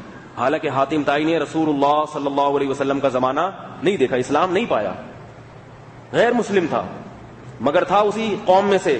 تو اس کی مثالیں پیش کی جاتی ہیں اس کی سخاوت کی. آج کوئی سخاوت کا مظاہرہ کرے تو لوگ کہتے ہیں یار تو نے تو حاتم طائی کی قبر پہ لات مار دی ہے، حالانکہ اس نے ایک چائے پلائی ہوتی ہے، ٹھیک ہے نا، دودھ پتی پلا دی. تو مثال کیا دی جاتی ہے کہ یار تو نے تو حاتم طائی کی قبر پہ لات مار دی. تو مثالیں اسی کی دی جاتی ہیں نا جس کی سخاوت مشہور ہو.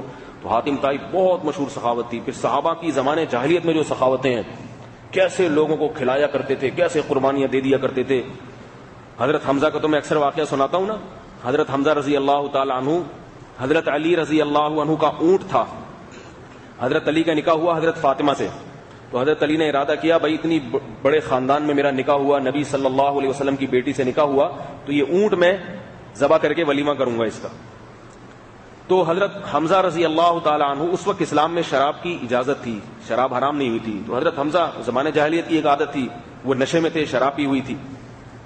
تو ان کی چچا پھوپھی زاد بہنیں، اس وقت پردہ بھی نہیں، پردے کی آیات بالکل ابتدائی اسلام کا واقعہ یہ، اس وقت پردے کی آیات بھی نازل نہیں ہوئی تھی. تو ان کی چچا پھوپھی زاد بہنیں تھیں اور دوسری خاندان کی عورتیں تھیں. انہوں نے حضرت حمزہ کو تانا دیا اور شعر پڑھا. عرب میں شاعری بہت تھی، یہ بھی ایک خاندانی چیز ہے. عرب لوگ لکھنا پڑھنا نہیں جانتے تھے، مگر اپنی زبان کا جو ادب ہے، ادب سے بہت واقف تھے. زبان پر جس کو عبور ہوتا ہے نا، جو زبان کا پر عبور ہونا بھی خاندانی ہونے کی دلیل ہوتی ہے. بولنا آتا ہو انسان کو. آج کوئی بندہ بات کرے تو پتہ نہیں چلتا کہ بولنا کیا چاہ رہا ہے، منہ سے نکل کیا رہا ہے. الفاظ کی جو سلیکشن ہے اس کا بھی بڑا فرق، یعنی اس سے بھی بڑا فرق پڑتا ہے انسان کی شخصیت پر، اس کی پرسنالٹی پر، کہ یہ بات کرنے کے لیے الفاظ کا سلیکشن کون سے الفاظ استعمال کرتا ہے. آپ الٹے بےہودہ قسم کے الفاظ استعمال کر کے اپنی بات کو بیان کر رہے ہیں، گالیاں دے رہے ہیں بات پہ. جیسے آج کل دیکھو بات پہ گالی. یہ بھی اس کی علامت ہے کہ بندہ نہیں ہے، اس کی ابھی ریپیئرنگ کی ضرورت ہے تھوڑی سی. تو عرب میں شاعری بہت تھی. عرب کی زبان میں فحش الفاظ نہیں تھے. شاعری، عورتیں شاعر ہوا کرتی تھیں، مرد شاعر ہوا کرتے. حضرت عائشہ رضی اللہ تعالی عنہ شاعرہ تھیں، اور بہت سارے صحابی شاعر گزرے ہیں، بہت ساری صحابیات شاعرہ گزری ہیں. زمانے جاہلیت سے یہ چلا آ رہا تھا، شاعری سے ان کو بڑی دلچسپی تھی.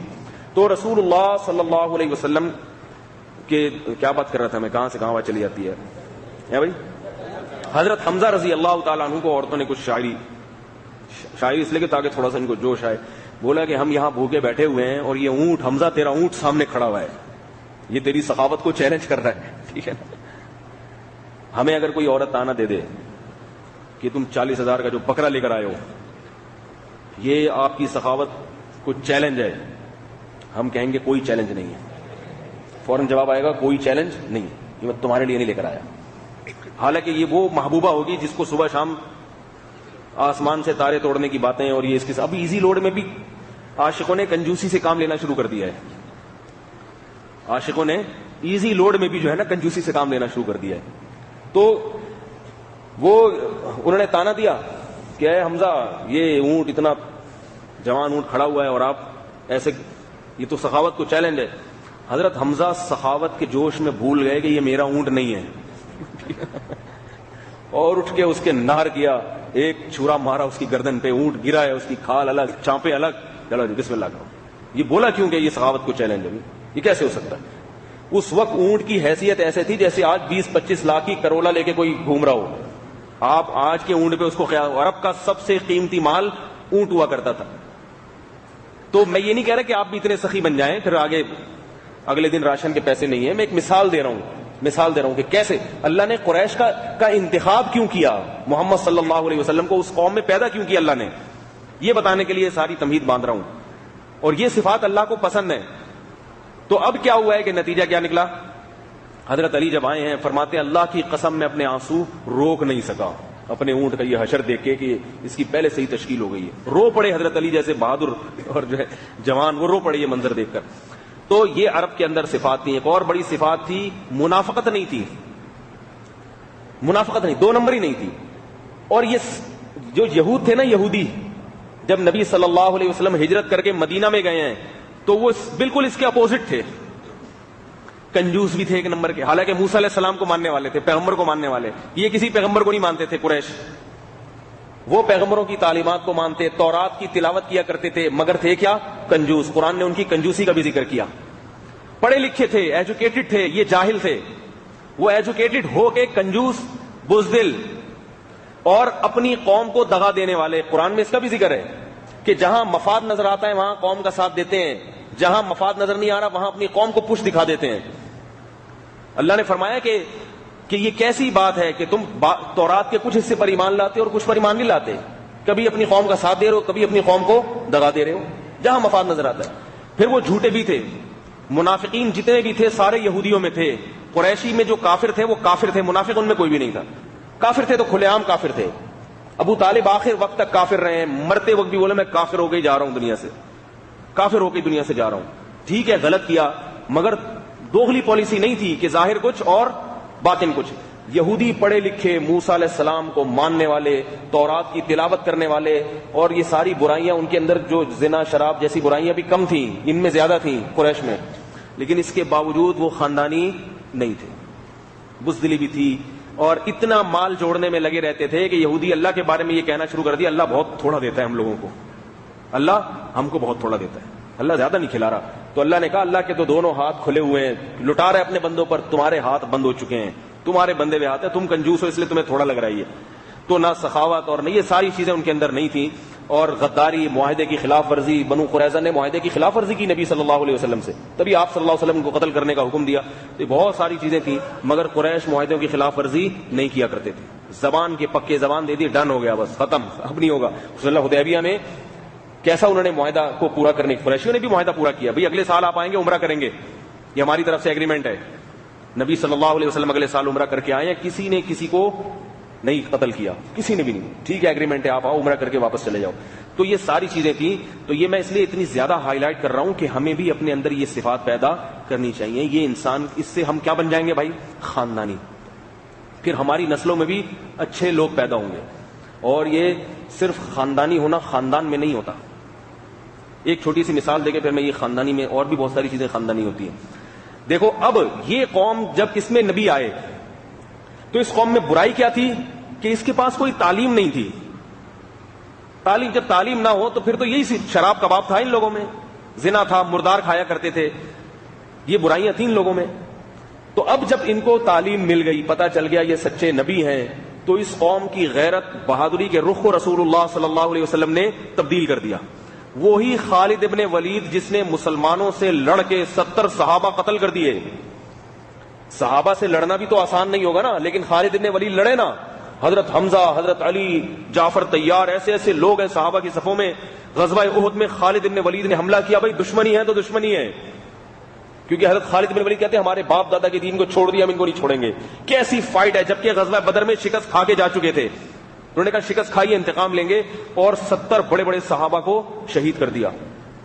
مگر یہی خالد ابن ولید جس دن مسلمان ہوئے ہیں, جس دن اسلام قبول کیا ہے, تو پھر ایسا بدلہ لیا انہوں نے کافروں سے. نبی صلی اللہ علیہ وسلم نے ان کے مسلمان ہوتے ہی ان کو کمانڈر بنا دیا جنگ کا.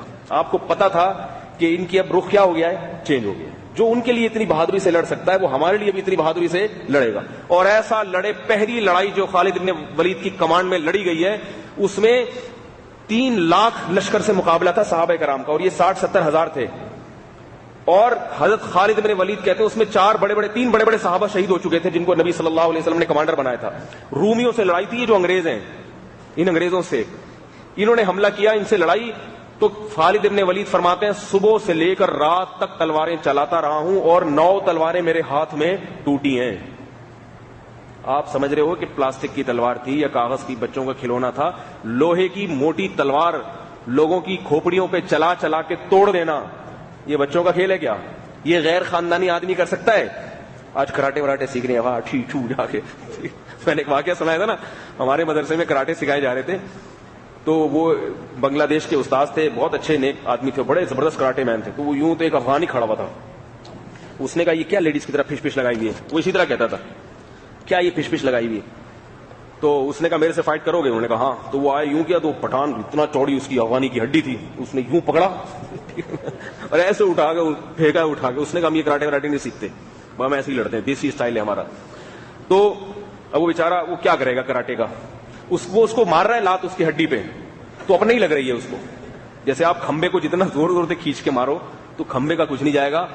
اب وہ کراٹے مین جب مار رہے ہیں نا اس پٹھان کو, افغانی کو, تو مارتے ہوئے ڈر رہا ہے کہ یار اس کو مارو تو لگا بھی نہیں رہی ہے, اتنی اس کی مضبوط ہڈی تھی اس افغانی کی.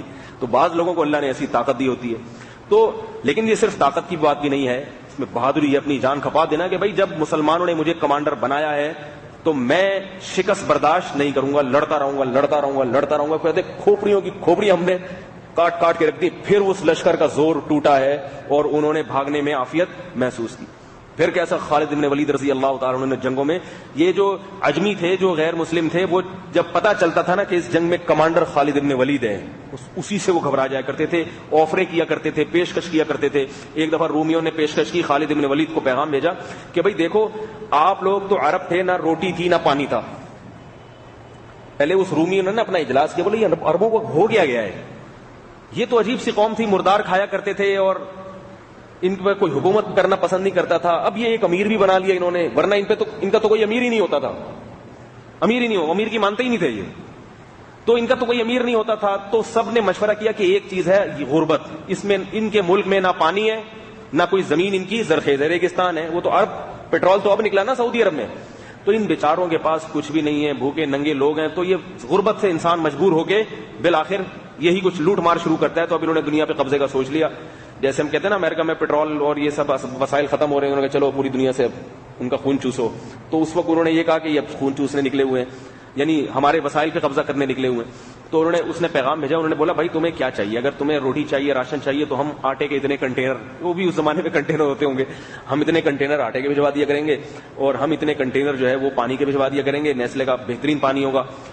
تو حضرت خالد بن ولید نے جواب لکھ کے بھیجا, انہوں نے کہا ہمیں رومیوں کا خون بہت لذیذ ہے, ہم نے سنا ہے کہ رومیوں کا خون بہت لذیذ ہے, ہمیں یہ چیزیں نہیں چاہیے, یہ ہم سے لے لو. کیونکہ لڑائی ہے نا, لڑائی تو لڑائی میں تو ایسے ہی باتیں کی جائیں گی نا. لڑائی جو فائٹ کسی قوم سے ہوتی ہے, خام خامے کسی قوم کو دھمکیاں دینا یہ جائز نہیں ہے. کہ آپ بھی فیس بک کے لیے بھیج دیں اوباما کو یہ کسی کو, بھگتے پھر خود ہی. تو جب فائٹ ہے, کسی قوم سے جنگ ہو رہی ہے, تو پھر جنگ میں تو اسی قسم کی بات ہے تاکہ روب ہو. نبی صلی اللہ علیہ وسلم نے فرمایا اللہ کو تکبر پسند نہیں ہے, مگر جنگ کے میدان میں اللہ کو تکبر پسند ہے. بڑی بڑی باتیں ایسے, میں بہت پتہ نہیں ہے میں کون ہوں, اس طرف جنگ میں تواضع اگر آپ کریں گے کہ بھائی ایکسکیوز سر آپ پلیز تھوڑا سا احتیاط سے فائرنگ کریں, تو پھر جنگ نہیں ہوتی. اس میں فائٹ کی جاتی ہے جھوٹ بھی بولا جاتا ہے کچھ بھی نہیں، لیکن بہت بڑی بڑی پھینکو جا کے جنگ میں. تو یہ جنگ کا اصول ہے. تو حضرت خالد بن ولید نے کہا ہم نے سنا ہے رومیوں کا خون بہت لذیذ ہے، ساری دنیا کی کولڈ ڈرنک پی کے دیکھ لی، ابھی تک یہ نہیں پیا ہم نے. تو وہ ڈر گیا، اس نے بولا بھائی یہ بہت مشکل ہے ان سے لڑنا. تو اور ایک بات سے بات نکل رہی ہے، بڑا دلچسپ واقعہ ہے. صحابہ کرام جنگ کے میدان میں بعض مرتبہ اپنی عورتوں کو بھی لے جایا کرتے تھے، اپنی عورتوں کو بھی. اب یہ جو حضرت ابو سفیان ہے، انہوں نے ساری زندگی مسلمانوں کی مخالفت کی، تو ان کو اس کا رنج ہوتا تھا کہ میں بالکل آخر میں اسلام لایا ہوں اور ساری زندگی میری مخالفت میں گزری ہے، تو اب میں اس کی تلافی کیسے کروں. تو انہوں نے یہی سوچا کہ اب تلافی یہی ہے کہ اب میں جہاد میں نکل جاؤں، پوری زندگی لگا دوں اسلام کو دنیا میں غالب کرنے میں. تو ایک موقع پر بہت سخت لڑائی تھی رومیوں سے، بہت سخت لڑائی تھی. اتنی سخت لڑائی تھی کہ خالد ابن ولید اور حضرت ابو سفیان اور دوسرے صحابہ کو یہ ڈر تھا کہ اس میں ہمارے پاؤں اکھڑ جائیں گے، ہمیں راہ فرار اختیار کرنی پڑے گی. تو انہوں نے بچنے کے لیے یہ تدبیر اختیار کی کہ اپنی عورتوں کو، اپنی بیویوں کو لے گئے میدان جنگ میں اور پیچھے کھڑا کر دیا. بولا ہم جب بھاگے تو ہمیں تانا دینا. نہیں یار میرا خیال ہے بات بہت مشکل ہے یار، ایسے ہی ٹھیک. جب ہم پیچھے بھاگیں تو ہمیں تانا دینا، تانا غیرت کا کہ کیا ہو گیا، شاعری کے ذریعے. ایسے ہی ہوا. جب یہ پیچھے بھاگے ہیں نا، جب بہت زبردست حملہ ہوا تھا، بہت بڑی تعداد تھی ان کی، تو جب یہ پیچھے بھاگے تو پہاڑ پہ حضرت ہندا نے شاعری شروع کر دی. ابو سفیان کو کہا کہ اے ابو سفیان ویسے بڑے مرد بنے پھرتے ہو، گھر میں تو یہ شو کرتے ہو کہ میں بہت مردانگی شو کرتے ہو، میں بہت مرد ہوں، اور میدان جنگ میں کہاں گئی تمہاری مردانگی. اب مردانگی کا اصل موقع تو یہ ہے. تو کیسی غیرت آئے گی نا آدمی کو اس پہ. ابو سفیان اور جتنے صحابہ تھے سارے واپس پلٹے. بولا بھائی اس سے تو موت ہی بہتر ہے، ٹھیک ہے نا، ورنہ بیوی کو منہ کیسے دکھائیں گے، رات کو بیوی کے پاس جائیں گے کیسے، وہاں تو مرد نہیں تھے ابھی، تو کوئی بات نہیں، شہید ہو جاؤ، مر جاؤ، یہ ذلت سے بہتر ہے. واپس ایسا پلٹ کے حملہ کیا کہ اس لشکر کو بھگا دیا. یہ بھی خاندانی ہونے کی دلیل ہے، یعنی ان کی بیوی بڑی خاندان. حالانکہ یہ وہی حضرت ہندا ہیں جن کے بارے میں روایت ہے کہ انہوں نے حضرت حمزہ کا کلیجہ چبایا تھا. واللہ عالم یہ روایت صحیح ہے یا نہیں، لیکن بہت اسلام دشمن تھی ہیں. لیکن وہی بات ہے، اللہ نے جب رخ چینج کیا تو وہی بہادری. ہماری عورتیں کیا ہوتی، بھاگ رہے تو کہہ رہے اچھا ہوا، میں تو پہلے ہی کہہ رہی تھی نہیں جاؤ. ہماری خواتین کیا کرتی ہیں، میں تو پہلے ہی منع کر رہی تھی، ٹھیک ہے، اچھا ہوا بھاگے ادھر بیٹھ جاؤ. تو وہ انہوں نے کہا بھائی لڑو اللہ کی راہ میں جا کے، بہادری دکھاؤ وہاں پہ. تو یہ اس سے ساری پتہ چلتا ہے کہ اللہ کو خاندانی لوگ پسند ہیں. تو اب میں ایک آخری بات، چھوٹا سا چٹکلا بھی ہے کہ یہ خاندانی چیزیں صرف انسانوں میں نہیں ہوتی. خاندانی چیزیں، خاندانی کی جو ہونا کی جو صفت ہے صرف انسانوں میں نہیں ہے. ہر چیز خاندانی لیا کرو. چائے جب پیا کرو نا تو خاندانی پیا کرو. خاندانی چائے پتہ ہے کسے کہتے ہیں؟ میں جب گھر میں چائے پیتا ہوں تو بعض دفعہ 2-3 دفعہ چائے کا کپ واپس کرتا ہوں کہ خاندانی ہوگی تو پیوں گا ورنہ نہیں پیوں. چائے بعض دفعہ میٹھا شیرہ بن کے آ جاتی ہے، بعض دفعہ اس میں دودھ زیادہ ہو گیا، پتی کم ہو گئی. یہ کوئی چائے تو نہیں ہے. چائے ایسی ہو کہ پیو تو وہ مزہ آئے جو سٹا والوں کو سٹے میں مزہ آتا ہے. کیا خیال ہے، دماغ تازہ ہو جائے. 2 گھونٹ پیے مگر آدمی خاندانی پیے. کھانا کھاؤ تو کیا کھاؤ، خاندانی کھاؤ. کم کھاؤ مگر اچھی چیزیں کھاؤ. ڈالڈے مالڈے چھوڑ دو، سرسوں کا تیل لے لو جوڑیا بازار سے، سرسوں کے تیل کے بیج لے جا کے نکلواؤ. سرسوں کا تیل کم ڈلتا ہے کھانے میں، لیکن وہ خاندانی چیز ہے، اس سے آپ کی صحت، بولو نا بھائی، اچھی ہوگی. سرسوں کے تیل کے پراٹھے کھا لیا کرو، یہ دیسی گھی کے کھا لیا کرو. یہ جو چیزیں کھا رہے ہو یہ جو تیل آ رہا ہے یہ خاندانی تیل نہیں ہے، اس سے بیماریاں پیدا ہو رہی ہیں. تھوڑا کھا لو، 2 کے بجائے 1 روٹی کھا لو مگر اچھی چیز کھا لو. اور خاندانی چیزیں بتاؤں، دودھ کی 2 قسمیں، ایک خاندانی اور ایک غیر خاندانی. یہ جو بھینس کا دودھ ہے جو گوالے کے ذریعے ہم تک پہنچ رہا ہے یہ خاندانی ہے، اور جو پیکنگ کے دودھ ہیں یہ دودھ کے نام پہ بدترین مذاق ہے. اس کو دودھ نہ کہا کرو. میں تو سوچ رہا ہوں فتویٰ دے دوں جو اس ڈبے کو دودھ کہے وہ دائرہ اسلام سے خارج ہے، لیکن ابھی ڈر رہا ہوں کہ ایسا فتویٰ ایسا نہ لوگ افورڈ نہ کر سکیں. ہمارے ایک دوست تھے، وہ بیڈمنٹن، وہ جو ہوتا ہے شٹل کاک جس کو چوڑی چھکا بھی کہتے ہیں، وہ کھیلا کرتے تھے. تو وہ رات کو لائٹ لگاتے تھے، رات کو ان کا پروگرام ہوتا تھا کھیلنے کا، تو کوئی نہ کوئی بچہ توڑ کے لائٹ چلا جاتا تھا. اس زمانے میں رشیا کی لڑائی ہو رہی تھی افغانیوں سے. تو ہماری مسجد کے امام صاحب روزانہ دعا مانگتے تھے، اللہ روس کو نیست و نابود فرما دے، اے اللہ روس کو نیست و نابود فرما دے. اور ہمارے امام صاحب بڑے زبردست خطیب تھے، وہ بار بار فتویٰ بھی دیتے تھے، فلاں دائرہ اسلام جس نے یہ کیا وہ دائرہ اسلام سے خارج. ان کی تقریر اکثر اسی قسم کی ہوتی تھی. تو وہ نوجوان جو روزانہ لائٹ لگاتا نا، نمازی بھی نہیں تھا وہ، ایک دن بیٹھا ہوا کہہ رہے آج کے بعد جس نے یہ لائٹ توڑی وہ دائرہ اسلام سے خارج ہے. زور زور سے اعلان کر رہے ہیں. لوگ کہہ رہے ہیں کیا ہو گیا؟ کہہ رہے ہیں یار جب امام صاحب سے کو جس سے دشمنی ہوتی ہے اس کو دائرہ اسلام سے خارج کر سکتے ہیں تو یہ ہمیں بھی تو اتھارٹی ہونی چاہیے.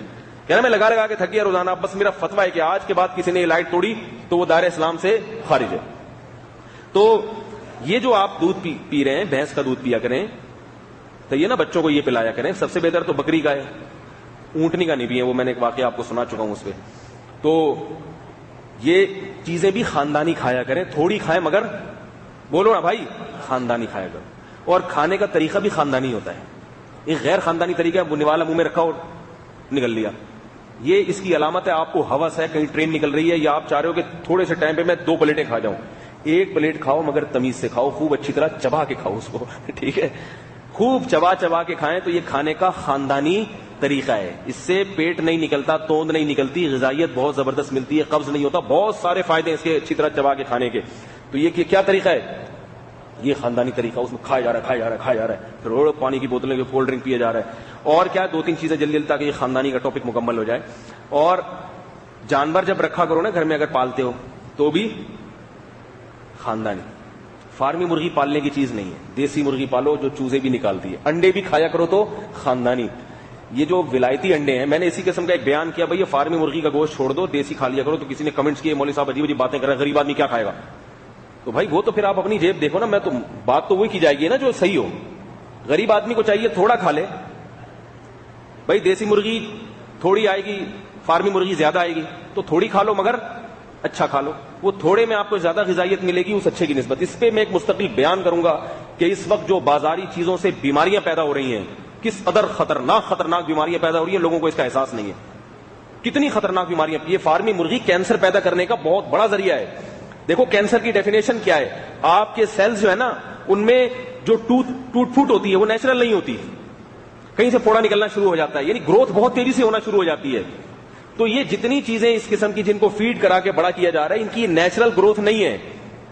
یہ 6-7 ہفتوں میں اتنی بڑی ہو جاتی ہے. تو جب یہ آپ کھاؤ گے تو آپ بھی بڑے ہو جاؤ گے, ایسے آپ بھی پھول جاؤ گے, آپ بھی موٹے ہو جاؤ گے. یہ سارے اثرات آپ کے بچوں کو کھلاؤ گے, بچے وقت سے پہلے بالغ ہو جائیں گے. بچیوں کو کھلاؤ گے, بچیاں وقت سے پہلے بالغ ہو جائیں گی. تو ان کے نقصانات ہیں. پھر وہ سیلز کی جو ٹوٹ پھوٹ ہے وہ نیچرل نہیں رہتی, اس سے کینسر پیدا ہونے کا خطرہ ہوتا ہے. تو اس لیے مرغی جب کھاؤ تو کون سی کھایا کرو؟ خاندانی دیسی مرغی. یہ جو فارمی مرغی ہے اس کا کوئی نسب ہے؟ کوئی نسب نہیں ہے, اس کے ابا اما کا پتہ ہی نہیں ہوتا کچھ.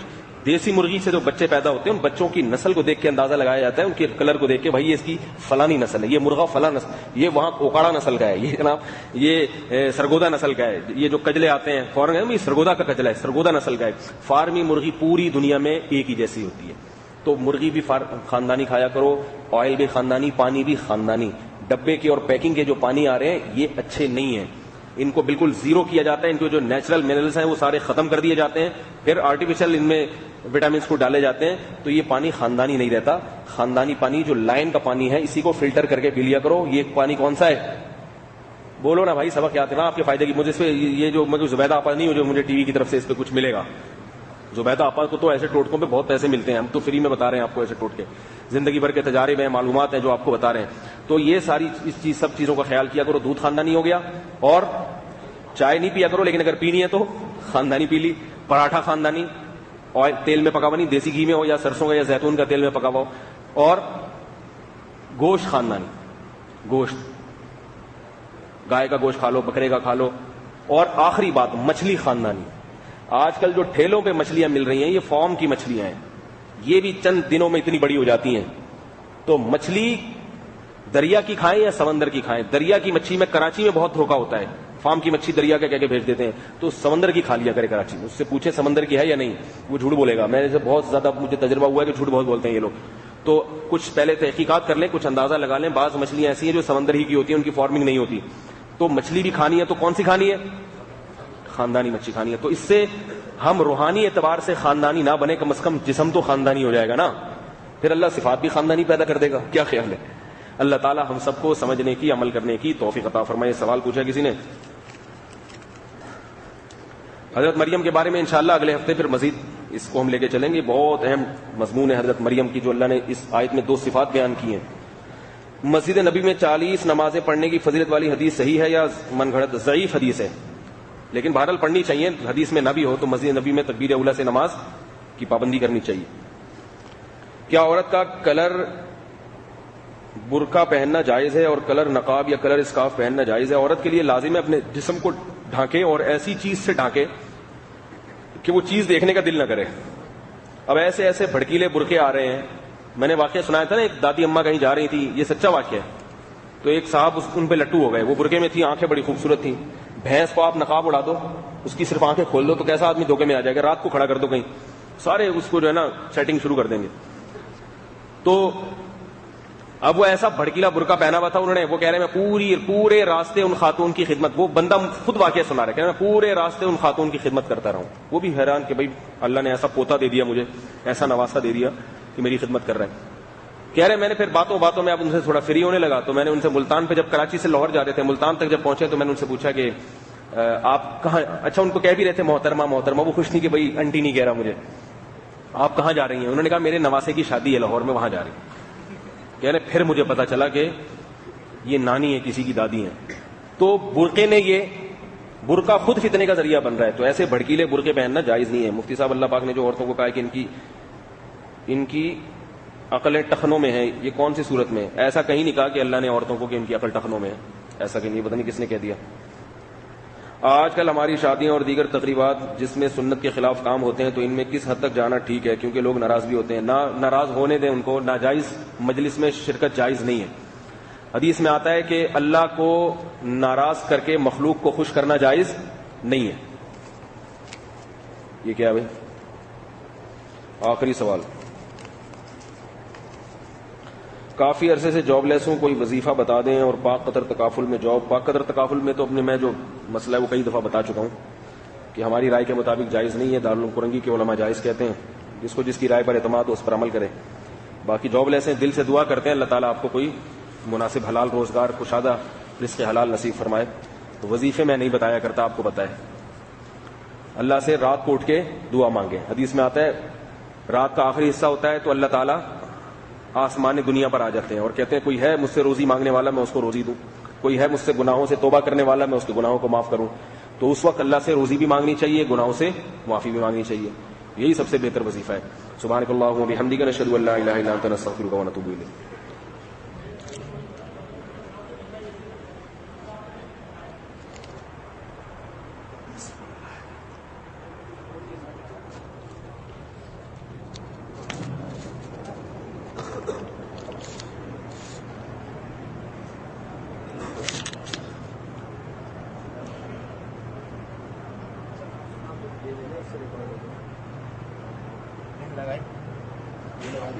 یہ میں تھوڑی لگی نہیں, چلے گا واٹس ایپ پہ آتا ہے تو اس کے اوپر آتا ہے. ٹیلی گرام پر اپلیکیشن ہے, ٹیلی گرام کے نام سے. ٹیلی گرام پہ آپ تمام کے تمام مسائل کا جواب ٹیلی گرام اپلیکیشن کا نام ڈاؤن لوڈ کرو, پتا چل جائے گا نمبر اس میں ہے نا. یہ ٹیلی گرام کھولا ہوا ہے.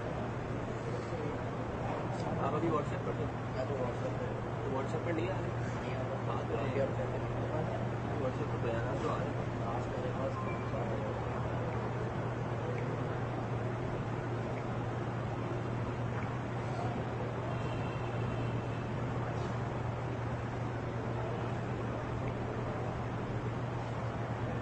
کلپس وغیرہ آ رہے ہیں یار. مجھے آپ ٹیلی گرام میں چیک کرتا ہے.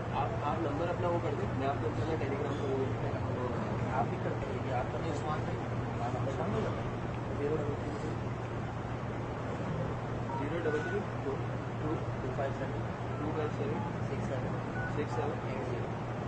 آپ کا نام بنا راجی. میں آپ کو ان شاء اللہ ٹیلی گرام کی ساری انفارمیشن دے سامنے گھر میں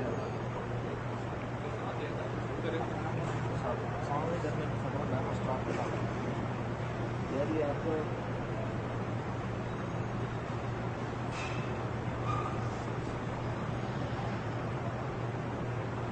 یہ ریکارڈ ہونا شروع ہو گیا. آپ نے یاد ہے کہ یہ بٹن لگایا, ریکارڈ شروع ہو گیا. اس کے اندر لگے گا نہیں, وہ جمعے کا پین, جمعے میں یہاں سے تھوڑی ہوتا ہے, ایک پین ہوتی ہے وہ ڈائریکٹ یہ ہے نا. ہاں یہ والا ہوتا ہے جمعے والے. بس یہ ایگزیکٹلی سیم ہے نا. ہاں یہ جو ہے یہ مفتی صاحب کے مائک پہ لگا دینا وہ خود لگا لیں گے. بس اس کو جو ہے یہ والا بٹن دبا دینا ریکارڈنگ شروع. بند کرنے کے لیے ابھی بیچ والا جیسے ابھی چل رہا ہے ابھی